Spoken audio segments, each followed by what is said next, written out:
기도에서도 다 들어가 있지만은 나라가 참 여러 가지로 경제적으로 어렵다 하는 그런 얘기들을 많이 하는데요. 6월 초에 이런 보고를 보면은 이 산업통상자원부에서 5월 중에 이런 국가의 그 경제를 갖다가 통계를 해서 이렇게 발표하고 전망을 하는데, 무역 수지가 수출도 줄어들고 수입도 줄어들고 앞으로 전망이 어둡다, 이런 식으로 그 5월에 그 무역 수지 동향을 발표하는 것을 봤는데요. 이러다 보니까 온 국민이 물가도 많이 오르고 이제 삶이 만만치 않은 이런 것을 보게 되는데요. 그러다 보니까 특별히 이 나라에서 지난 주간에는 한 3일 전에 청년 도약 계좌 이런 걸 해가지고서 청년들한테 특별히 국가적으로 좀 좋은 지원 혜택을 해서 사기양양을 할 수 있는 그런 제도를 자꾸 만들고, 또 얼마 전에 보면은 긴급 생계 대출이다 그래가지고 또 이것은 40대 30대를 위한 그런 인기 있는 그런 프로그램을 또 국가에서 개발을 해가지고 어떻게 해서든지 빈부귀천 이런 게 잘 해소가 될 수 있도록 좋은 방향으로 나가고 있는데요. 지금 참 이 IMF 때도 어려웠지만은 세계적으로 또 우리나라도 경제적인 어려움을 겪고 있는 것은 사실인데요. 우리가 살아가면서 세상적인 이런 삶의 목표라고 하는 것은 물질적인 어떤 성공과 복, 그런 것을 추구하는 것이고, 성경에서는 이 영적인 복을 또 이렇게 말하고 있다고 볼 수가 있겠습니다. 세상적인 방법은 영적인 것은 제껴놓고 어떻게 하면 물질적인 복을 받을 수 있는, 어떻게 하면 돈을 많이 벌 것인가, 어떻게 하면 무슨 일을 해서 대박이 날 것인가. 그런데 이 기독교의 원리는 정말 큰 부자였던 솔로몬도 보면은 그 부를 하나님 앞에 간구하는 것이 아니라 하나님의 일을 할 수 있는 지혜를 간구해서 하나님께서 지혜를 주실 뿐만 아니라 물질적으로도 최고의 부를 누릴 수 있게끔 된 것을 보게 됩니다. 그래서 우리 여기 성도님들 왼쪽 앞에 보면은 액자에도 그것이 영원히 잘된 것이 범사에 잘되고 강건하기를 구한다고 하는 그 액자의 글이 뭐냐면은, 우리 신앙의 원리는 물질적인 것을 먼저 구해가지고 물질의 해결받는 것이 아니라 영혼이 잘된 것이, 이 영혼이 잘 되면 우리는 물질 달라고 하나님 앞에 기도할 필요 없어요.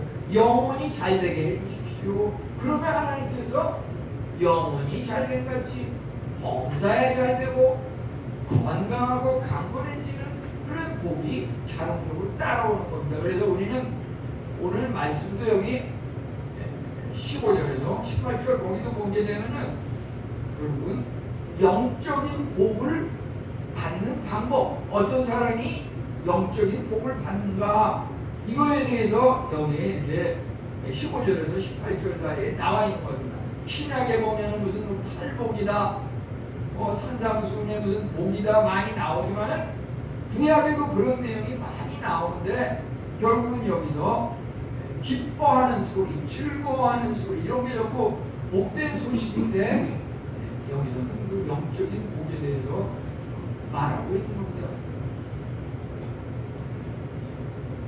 물질적인 그런 복은 그냥 우리가 우스갯소리로 여담으로 이렇게 흘려보내세요. 그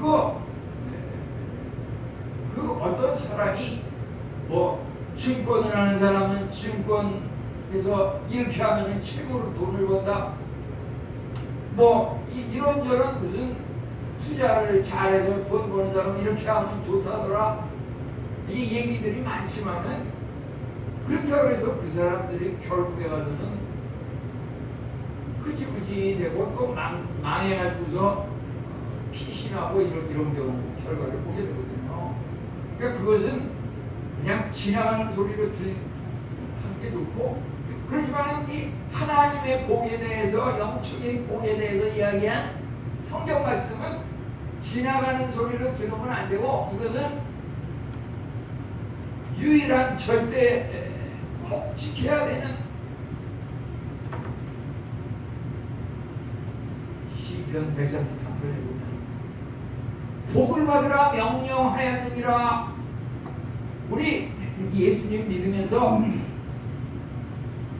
복을 못 받는 사람은 명령 불복종이에요. 하나님께서 복을 명령하셨기 때문에 그 명령에 순종해서 복을 받아야 되는 거예요. 그것은 절대적인 겁니다. 하지만 세상적인 것은 절대적인 것이 아니고 그냥 일시적인 것이고, 카더라라고 하는 어떤 약간 그런 가짜의 그런 것이 다 들어가 있는 겁니다.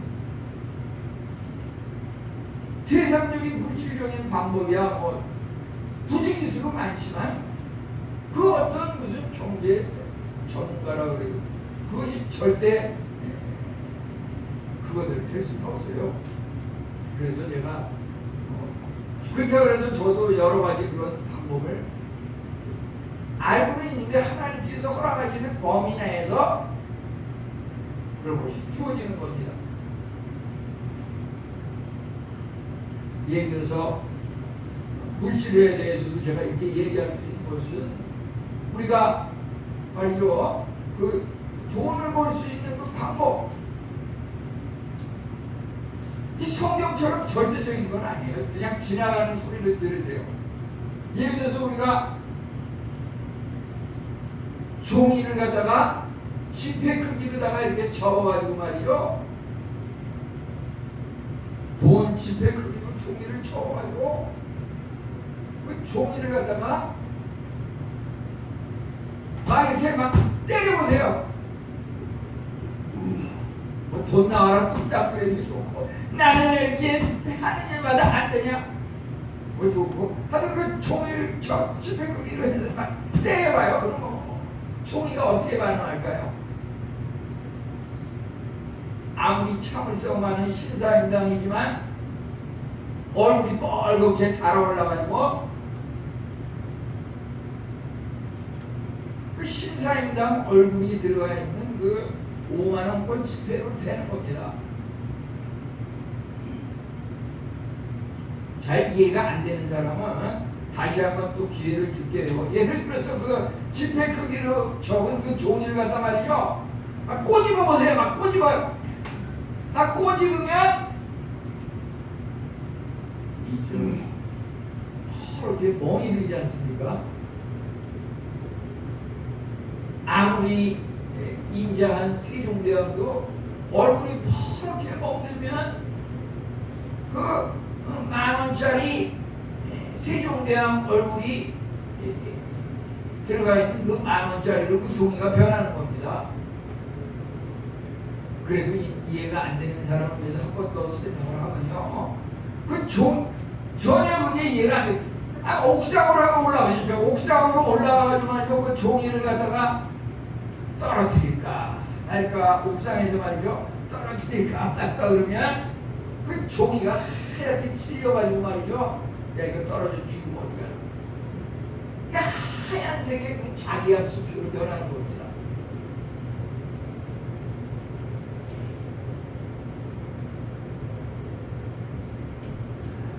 그랬더니요, 젊은이가 아니 세상에 그렇게 돈 벌기 쉬우면 나도 그런 식으로 한번 해봐야겠다. 그렇지만 그거 절대 신봉하지 말고 그냥 유머로 지나치세요. 절대 신봉하는 사람은 이 하나님 앞에 기도하면 하나님의 뜻 안에서 물론 이루어지는 경우가 있기 때문에 그건 인간의 힘으로 이렇다 저렇다 얘기할 수는 없어요. 무슨 찬송가에도 보면 그 크로스비라는 사람이 어려서 장님이 돼가지고서 찬송을 굉장히 많이 지었다고 그러는데 그 찬송 중에서도 어떤 거는 그 짓게 된 동기가 말이죠. 정말 물질적으로 어려움이 있을 때 지나가는 사람이 자기 집에 잠깐 들렸다가 이제 가면서 헤어지는 악수를 했는데 그 손에다가 자기에게 꼭 필요한 그 금액을 딱 지어가지고서 전해줬다고 하는 그런 간증을 하면서 그 찬송을 지었다는 그런 것도 있는데요.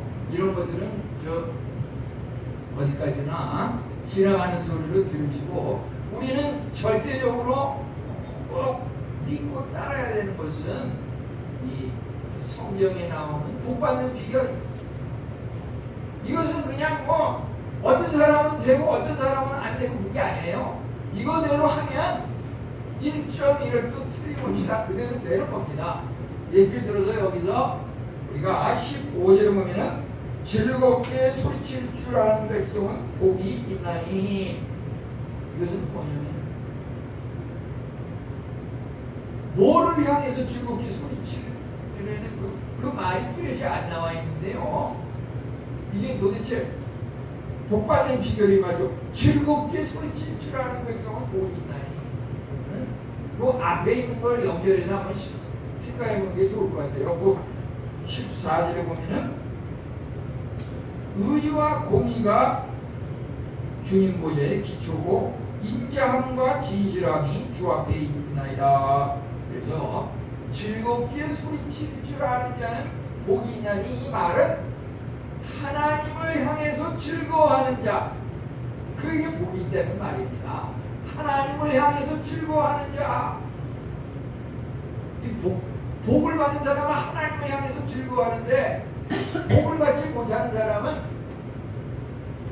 하나님을 향해서 즐거워하지 못하고 하나님을 향해서 불평불만하고 하나님을 향해서 찡그리고 하나님을 향해서 분노하고 하나님을 향해서 즐거워한다고 하는 것은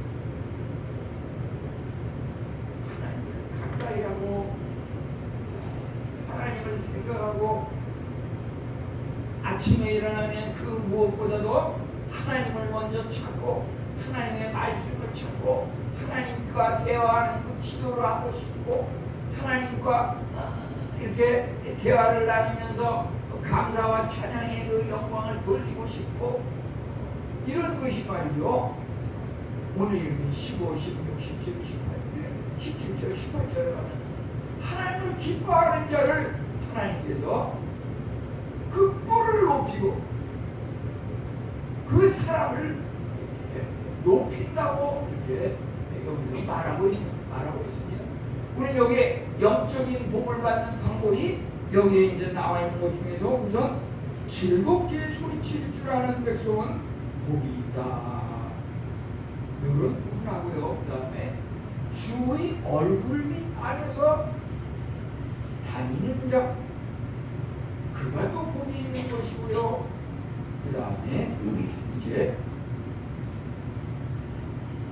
여기 보면은 다시 한번 16절에서 말하기를 주의 이름 때문에 기뻐하는 자, 우리 하나님과 인간과의 관계에 있어서 인간이 하나님에 대해서 그 이름을 기뻐하면 또 하나님은 인간에 대해서 그 뿔을 높이고 주의 은총으로 높아지리니, 하나님을 향해서 기뻐하고 즐거워하는 그것을 드리는 자는 하나님은 또 인간에게 높이고 또 그를 뿔을 주의 은총으로 높아지게끔, 그 다음에 또 방패가 되신다고 하는, 그를 보호하신다고 하는 이런 은혜가 임한다고 하는 것입니다. 우선 복음은 기쁨의 소리입니다. 기쁨의 소리는 복되고 즐거운 소식입니다. 시편 144편 15절은 여호와를 자기 하나님으로 삼는 백성은 복이 있도다.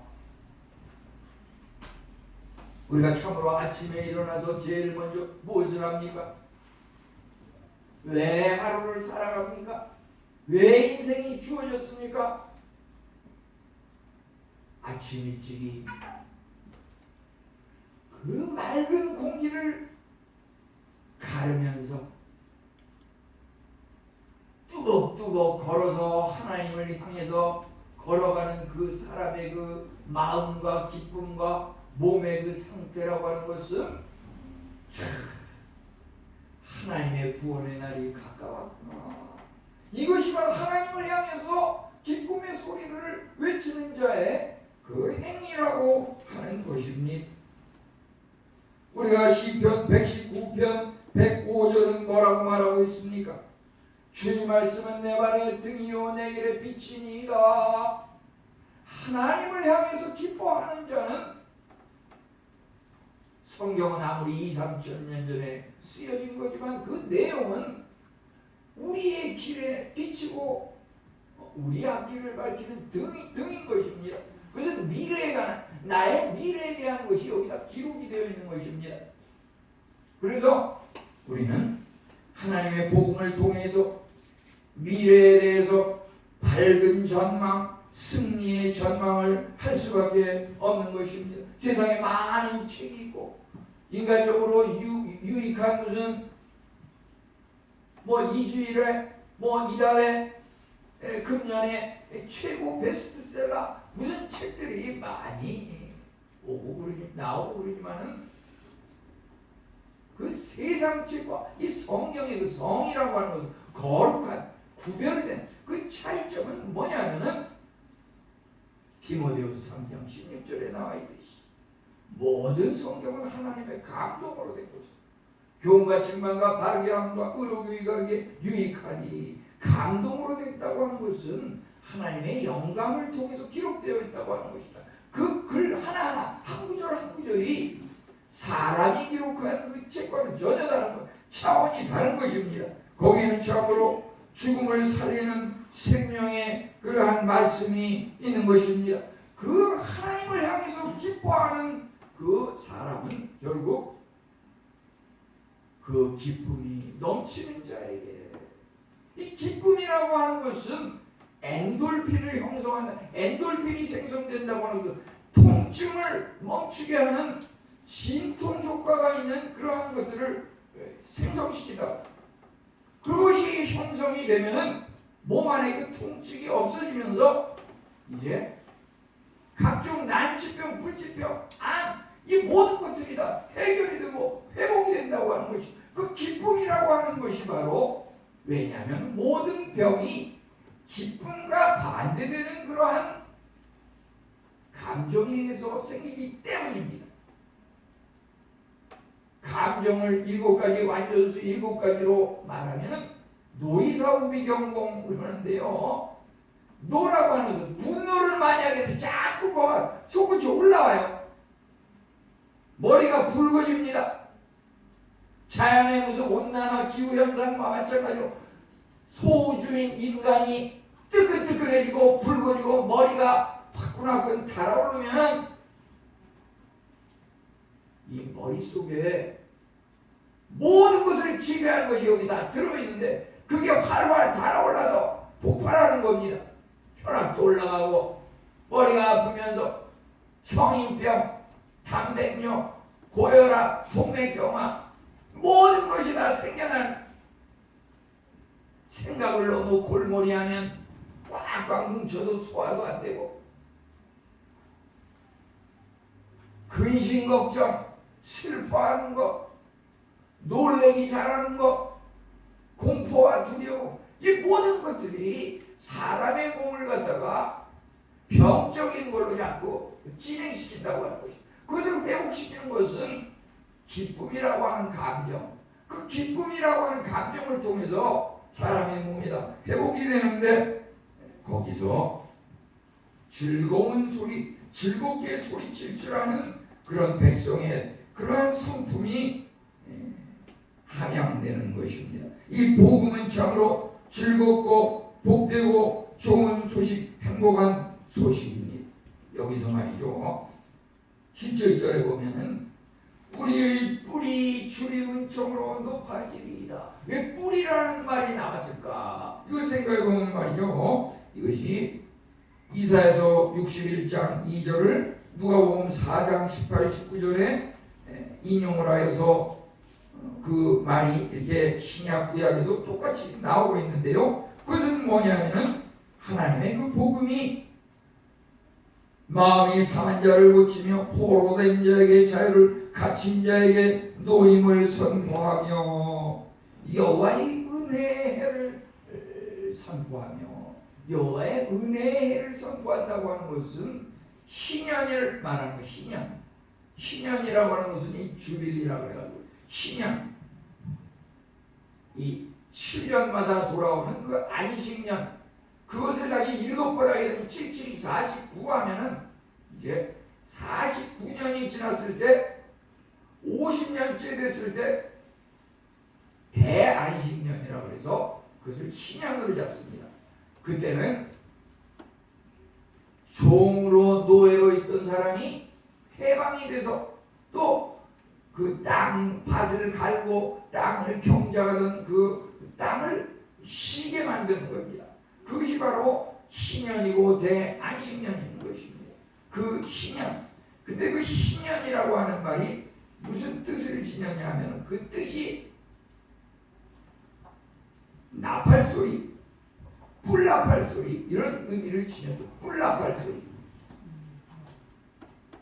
희년에 뿔나팔 소리를 울리면서 포로된 자에게 자유를, 종된 자에게 해방을, 또 물질적으로 예를 들어서 장기 대출, 신용 불량, 이 모든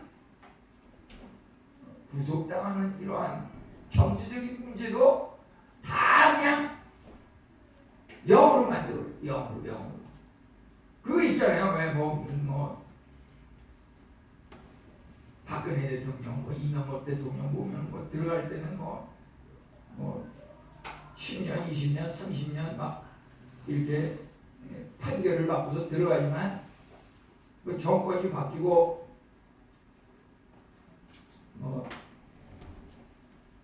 8.15 해방이다 이렇게 국경일이 있으면 그거 다 그냥 제로로 만들어가지고 풀어주잖아요. 마찬가지예요. 희년이라고 하는 것, 예수님을 믿는 자에게 하나님께서 복을 주시는데 우리 과거에 그 죄가 말이죠, 조그만 죄든 큰 죄든 도저히 용서받을 수 없는 죄인 중에 기수의 그 어떤 죄악이라고 해도 희년에는 하나님께서 다 용서해 주신다고 하는 것입니다. 그래서 그 뿔나팔 소리, 그 뿔을 높인다고 하는 것이 바로 은혜의 해, 희년을 맞이해서 하나님께서 우리 성도로 하여금 기쁨의 소리, 즐거운 소리, 하나님 감사합니다. 세상에 그 어떠한 것도 나를 이렇게 용서해서 기쁨을 주지 않았는데 하나님께서 이러한 제도를 통해서 우리에게 참으로 기쁨과 즐거움을 회복시키시니 얼마나 감사한지 모르겠습니다. 이 복된 소식, 기쁨의 소식, 복음이라고 하는 것은 어떤 기독교의 모든 신앙의 이론도 마찬가지예요. 그것이 어떤 지식이나 진리를 탐구하는 그런 기록이나 글로 끝나는 것이 아닙니다. 쉽게 얘기하면 그 머리로 생각하고 머리로 기뻐하고 그 감정으로 끝나는 게 아니에요. 기쁨의 소리, 여기서 하나님을 향해서 기뻐하는 소리, 즐거워하는 소리를 외친다고 하는 것, 그 복음에 대해서 이것이 삶의 직결이 돼야 되는 겁니다. 삶의 직결이 돼야 되는 겁니다. 예를 들어서 내가 학생이다, 공부를 한다 그러면 예수님을 잘 믿는 것이 공부를 잘하는 겁니다. 그게 일치되는 겁니다. 내가 성격을 높이기 위해서 예수님 믿는 것을 조금 줄여야겠다. 그것은 불신앙적인 사고입니다.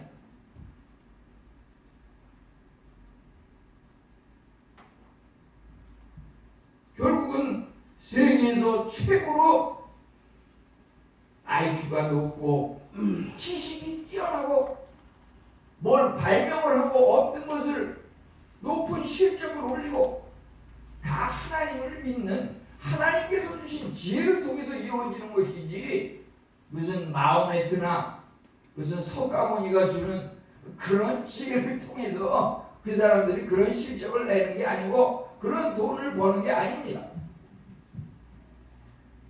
우리는 스스로 질문해야 할 것은 정말 복음에 대한 그 지식을 하나님의 말씀을 얼만큼 내 삶에 적용하면서 살고 있는지 스스로 자문해 볼 필요가 있습니다.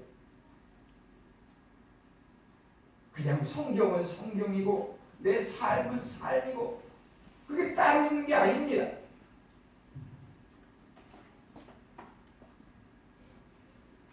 이제 주님을 즐거워하는 것이 간단히 이렇게 말씀드릴 수 있을진데 하나님의 그 얼굴빛 안에서 행한다고 하는 것은 무엇일까요? 주님의 얼굴빛 안에서 단이 이리로다. 얼굴빛 안에서라고 하는 것은 하나님의 얼굴이 우리를 주시하고 있다고 하는 그러한 생각을 가지고 있는 것입니다. 이것은 무슨 이슬람 교도들도 비슷한 생각을 가지고 있어요. 공항에 가면은 무슨 환승하는 그런 곳에 보면은 이슬람 교도들을 위해서 기도하는 그런 방이 설치가 되어 있고 또 곳곳에 보면 이렇게 눈동자 큰 게 이렇게 그려 있는 그런 것을 많이 보게 됩니다. 신이 우리를 주시하고 있다. 그런 생각을 가지고 그렇게 나름대로 열심히 살아가고 있습니다.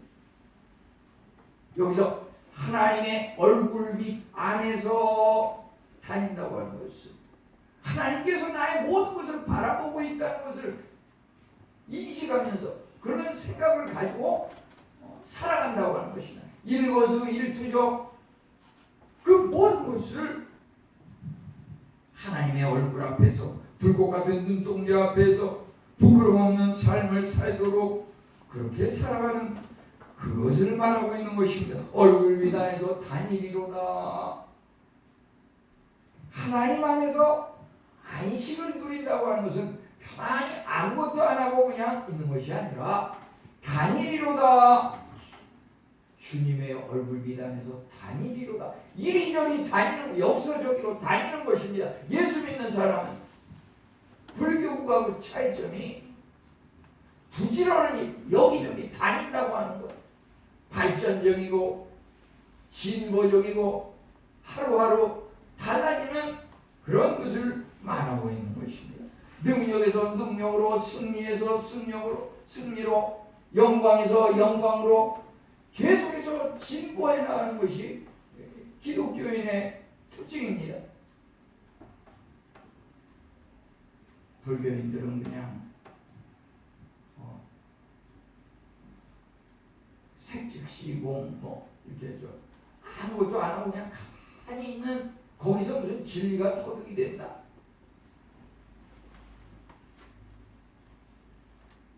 그런 식으로 하는데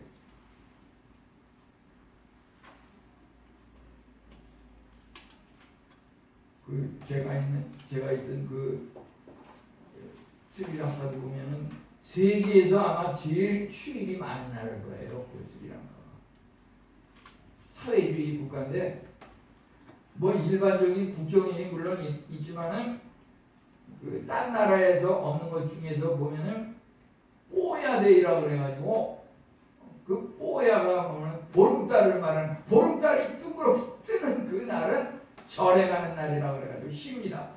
국경일에 말하자면 한 달에 한 번씩은 그냥 쉬는 거예요. 그렇다고 해서 주일은 주일대로 국경일대로 쉬면서 또 보름달 뜨는 날은 또 쉬어요.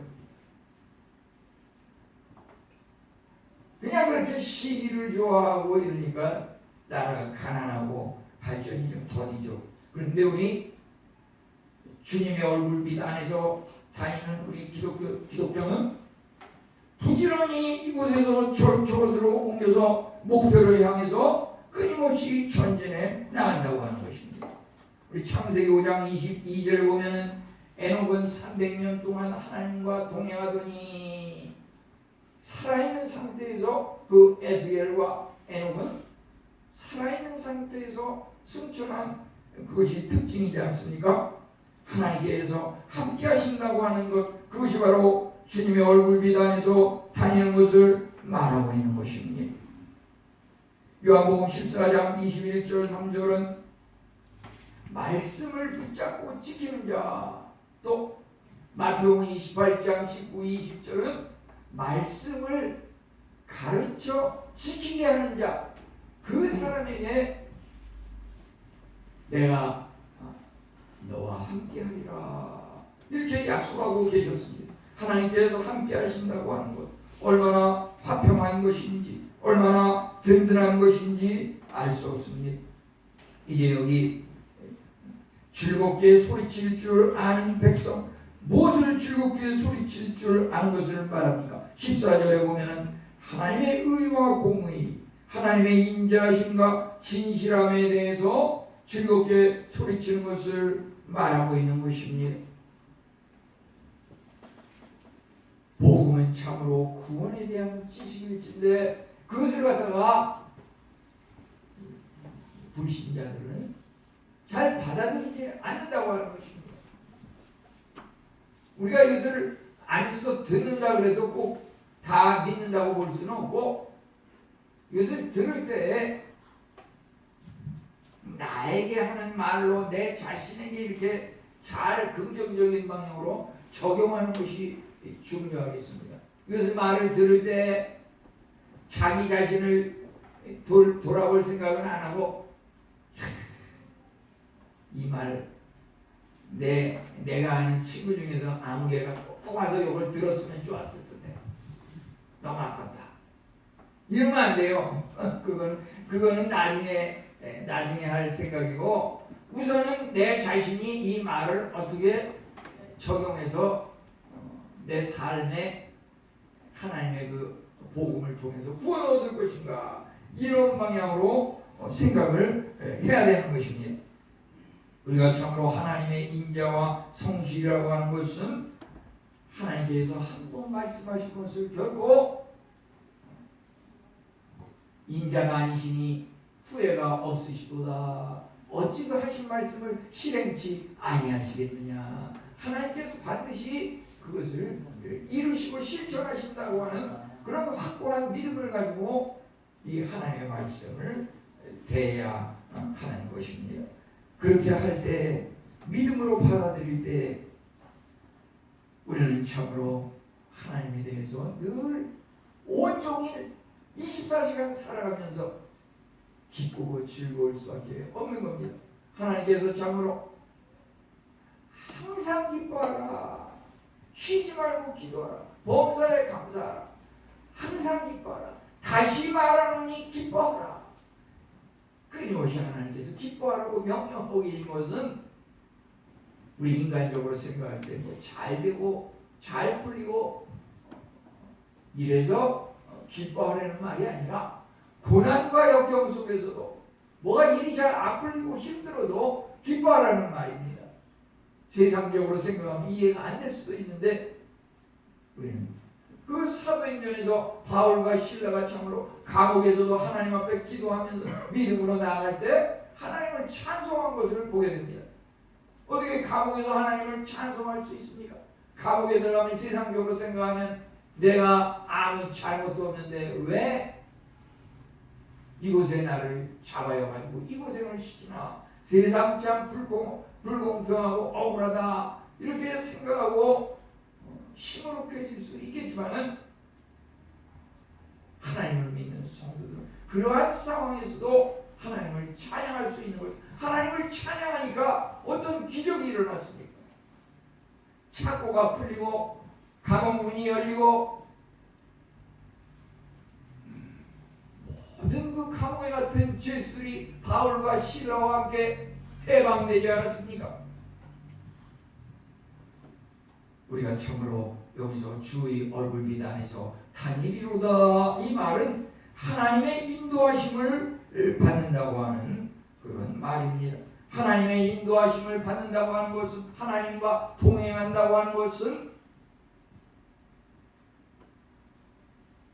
편지하시는 하나님이라고 해서 어디든지, 지하든지 지상이든지 하늘이든지 다 계신데, 특별히 우리가 사모하는 궁극적인 하나님이 계신 그 하늘나라, 그것을 소망하면서 날마다 더 가까이 나아간다고 하는 것입니다. 우리 신앙생활하면서 우리의 그 마음의 소원은 하늘을 바라보면서, 지난주에도 공부하기도 나오지만 마라나타 아멘 주 예수여 오시옵소서, 하나님의 재림, 주의 재림을 소망하면서 하나님께 가까이 나가는 삶인데, 이것은 세상과 또 하나님 양다리 걸치는 이것을 말하는 게 아닙니다. 우리가 어떻게 해서든지 하나님 한 분만을 목표로 달려가는 것을 말하고 있는 것입니다. 우리가 여기서 이렇게 땅에서 보면은 구름이 가득 끼면 전혀 하늘 그 위가 보이지 않게 됩니다. 그렇지만 그것이 전부는 아니죠. 예를 들어서 비행기도 무슨 국내선 같은 것은 얕게 이렇게 날아가기 때문에 이렇게 아주 높이 올라가지는 않는데, 이 국제선을 타고서 비행기를 타고서 이렇게 올라가면 어때요?